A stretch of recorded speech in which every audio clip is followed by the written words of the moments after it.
আজ আমি আলোচনা করব শুক্র এবং রাহুর কিছু নেগেটিভ ফলাফল নিয়ে। সব ক্ষেত্রে কিন্তু অর্থ শুক্র নিয়ে থাকে না, কিন্তু লাক্সারি দেবে আপনাকে। জন্মচকে আপনার শুক্র রয়েছে প্রচন্ড ভালো, রাহু তার সাথে কনজাংক্ট রয়েছে।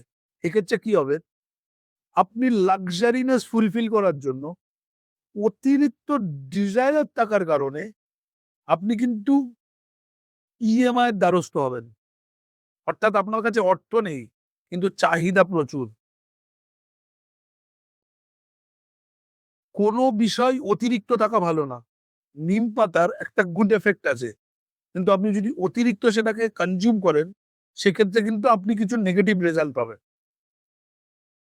জন্মচকের ঠিক বিষয়টা এরকম। যদি শুক্র এবং রাহুর কম্বিনেশন থাকে,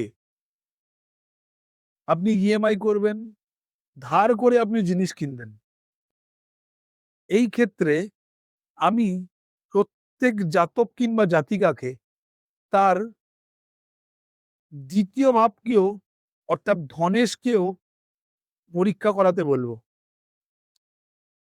কারণ আপনার অর্থের সোর্স, অর্থের ফ্লো যদি প্রপারলি না থাকে, আপনি কিন্তু প্রচন্ড ঋণের দায়ে পড়বেন এই কনজাংশন, কম্বিনেশন থাকার জন্য।